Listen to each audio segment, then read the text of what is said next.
Oh, that's it. I've had it with this dump. We got no food. We got no jobs. Our pets' heads are falling off. Okay, just calm down.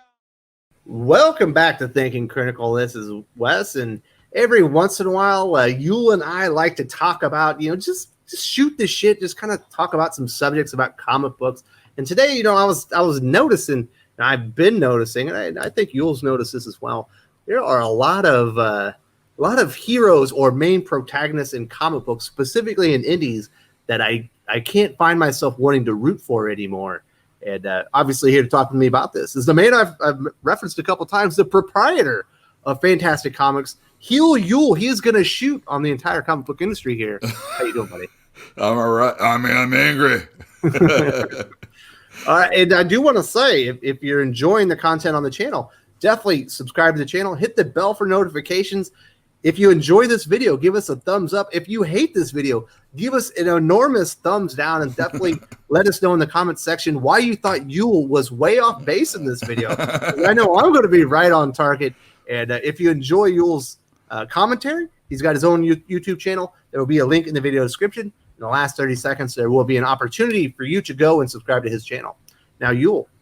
Yes. Obviously, recently we did a video about the 5 comic books that kind of 5 great comic books that kind of changed the industry for a negative way. And I think this definitely kind of falls in line with that, with your Watchmen, your Dark Knight returns, where character deconstruction, where maybe the heroes aren't the heroes that you should aspire to become. It kind of was showing the heroes as really flawed individuals and maybe using their powers for good or bad, which is an interesting take on superheroes. But it feels like this has bled into everything. Most specifically with indie comics, I see it so much in indie comics where the main protagonist, the main hero, oftentimes with no powers, because it's not a lot of superheroes on those types of comic books, are just terrible human beings. They aren't just a little flawed. They're so monumentally flawed that I don't want to root for them, and I don't want to see them win. Is that weird? I don't think that's weird. I think when we're reading comic books, depending on the type of comic books we're reading, if you're more geared towards a superhero type story, you want to see a physical representation of an obstacle for this person to get past. And obviously when we're going to indies, that kind of stuff doesn't always happen.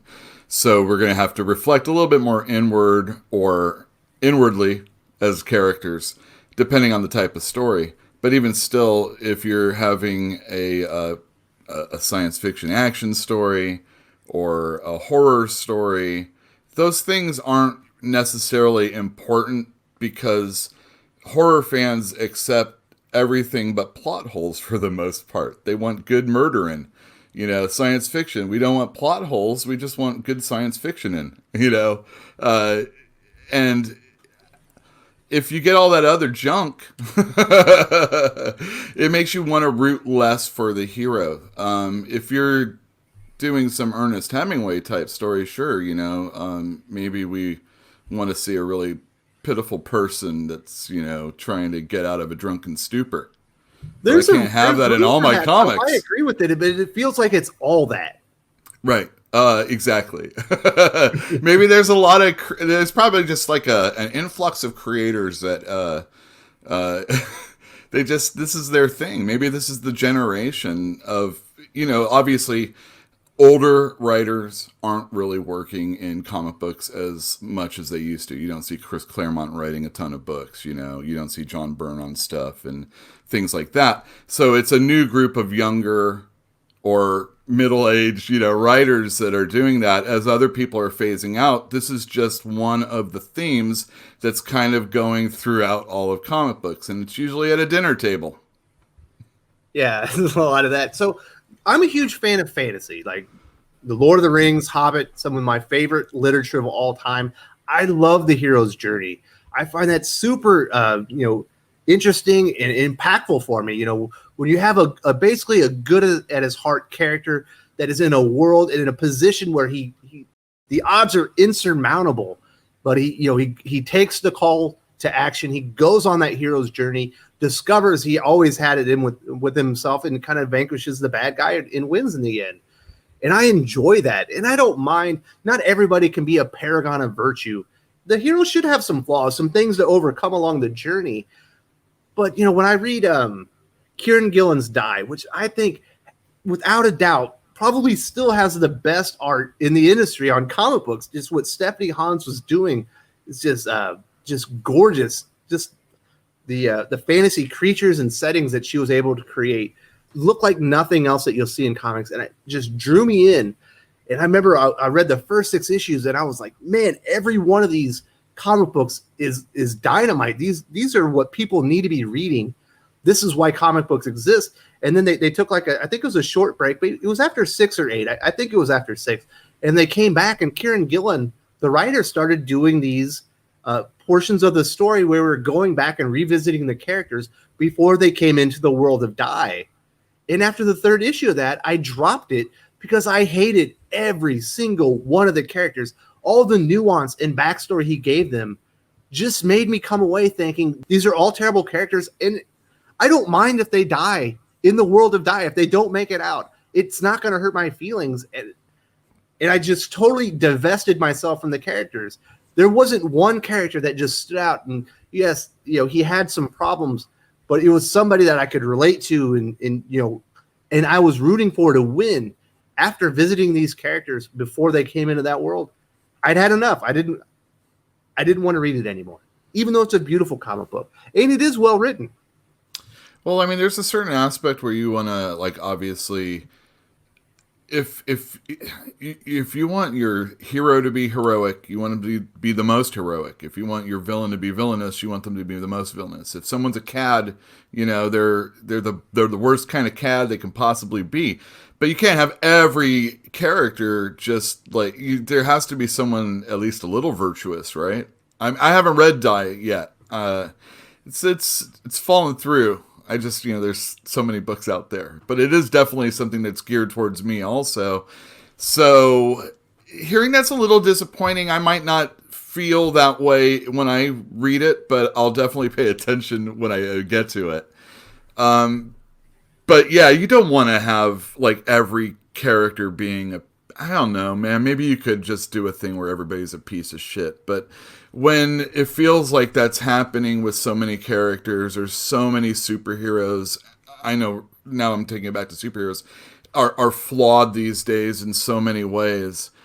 It's rough. I'm a huge movie fan as well. I remember, back in the day, I was a huge movie buff, hadn't really got into comics yet. And I'm at the bar, having beers with my buddies, throwing back some pints. They're like, you haven't seen Requiem for a Dream yet. You got to see it. It's the most mind-blowing movie you've never seen.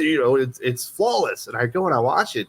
And I came away feeling dirty. I was like, every character in here, even the mom, it's like, who am I supposed to be rooting for here? Yes, there is a place for these kind of stories where everybody's kind of hard on their luck. Everybody's kind of bad. I enjoy Ed Brubaker's Criminal, where everybody has definitely shades of gray, if not black, in that one, where they're kind of all bad guys. But I think those are engaging, thrilling stories. But there's only so much depression I can take in a story where I need a little bit of light to kind of shine in and show me that there's hope at the light at the end of the tunnel. And with something like Requiem for a Dream, or to a lesser degree, obviously, Die. Die isn't as depressing as Requiem, but it's like, you got to show me that there's hope at the end of the tunnel, or I can't take it. I can only take it so long, Well, I mean, then we're getting into the certain type of storytelling. I mean, the thing about a movie that's different from a comic, other than a graphic novel, an original graphic novel, is that they can be a little bit more slice of life. When you're trying to have a continuing story, it's more soap opera. And, if you just took one element of a soap opera and, there's your movie right there. And it's a little bit more forgivable. I can sit through, well, I can't anymore, but, I can sit through a 2.5 hour movie about, these really horrible people, but you have to, even in comic books, you have to be entertaining when you're doing that, or else it's going to stick out even more. Because, you have to be willing to go on the ride with the characters that you're in with. And if it's not a thrilling ride with despicable characters, it's just going to be a despicable story, you know. But you know, there can be an artistic, you know, worth in that, but it just depends on the medium, and I don't think it really works with, again, a continuing story in comics. So I know you at one point in your life you aspired to be a comic book writer. Yeah, foolish me. I believe you mostly trade in the indies and graphic novels and things like that. Is the hero's journey dead? Is that old trope, the classic storytelling technique, the call to action, going on a journey, discovering yourself, you know, and becoming bigger along the way and better? You know, is that dead? Is it all about character deconstruction and realizing that we're all so flawed to begin with, and there's nobody good out there? Is that what we're moving towards? It's kind of like, no, I don't think so. I think anything, it's all open, obviously, these days. And it's going to take some time to maybe, you know, some time away from it. So it'll be more of a quaint, maybe more of like, oh, that's a novel approach that I haven't seen in a long time. I don't think it's dead. I just think we're going through what the genre of style of writing that's out there, especially in comic books, what we're seeing these days. And, you know, the action hero. It is a copycat kind of industry where one thing becomes popular and everyone tries to incorporate it in their stories. I'm waiting for someone to come up with the next idea that's a little bit more hopeful, especially with indies, because I love indie comics, but they're becoming somewhat depressing. Yeah, I guess that's true. There's no. I feel like, you know, I always have to go back to what was indie when I was a kid growing up, you know, reading Marvel and DC.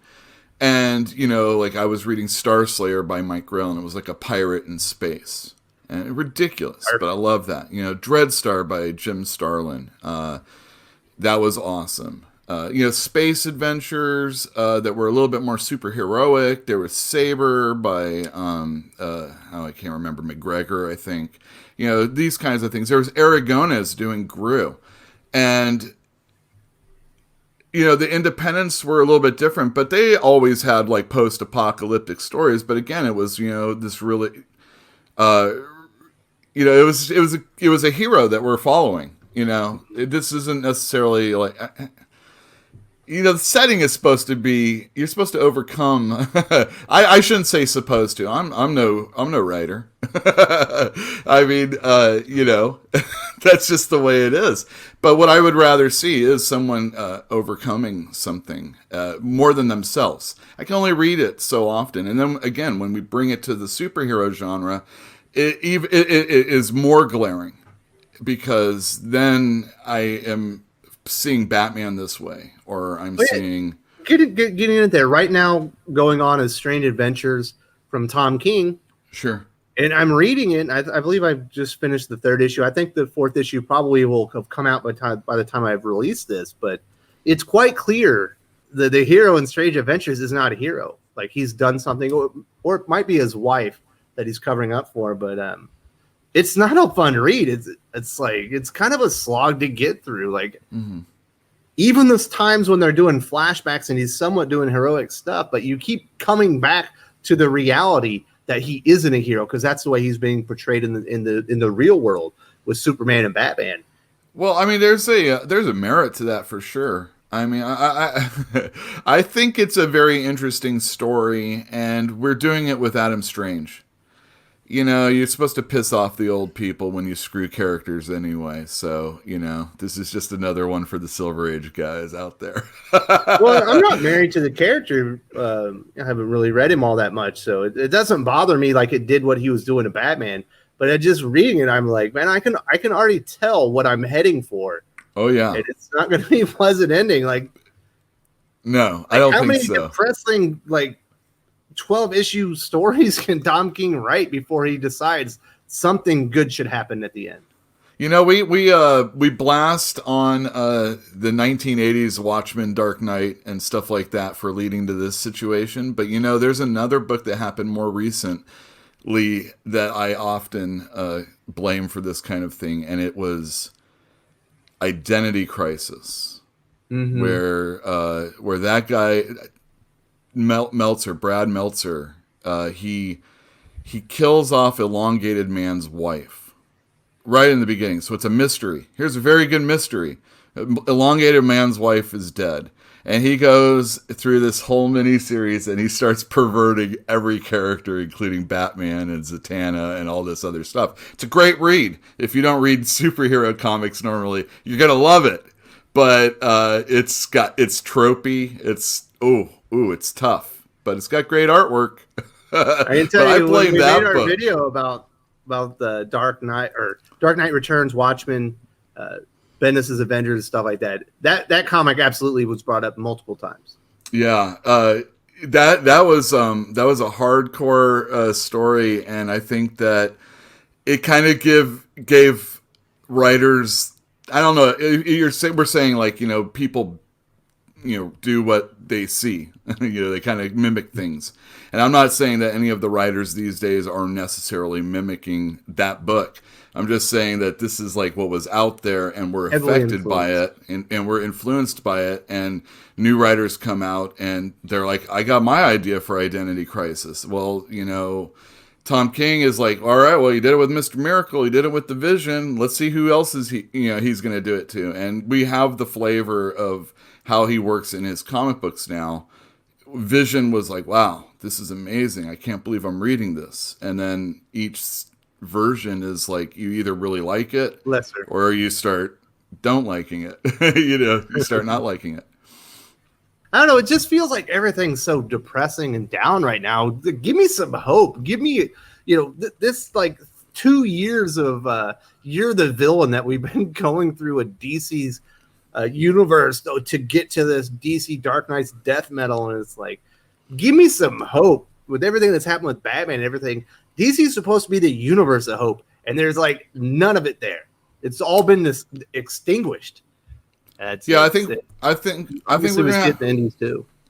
I think we're going to go outside from Marvel and DC for that, because these are companies that are trying to hang on, and they have these events, and under normal circumstances that weren't COVID related, I would say, after Dark Knight's Metal, let's check out and see where the company sits and stuff like that. But I don't know at all what is going to happen with the company. Well, and Endless Winter doesn't sound like it's going to be the feel-good, hopeful story of the year.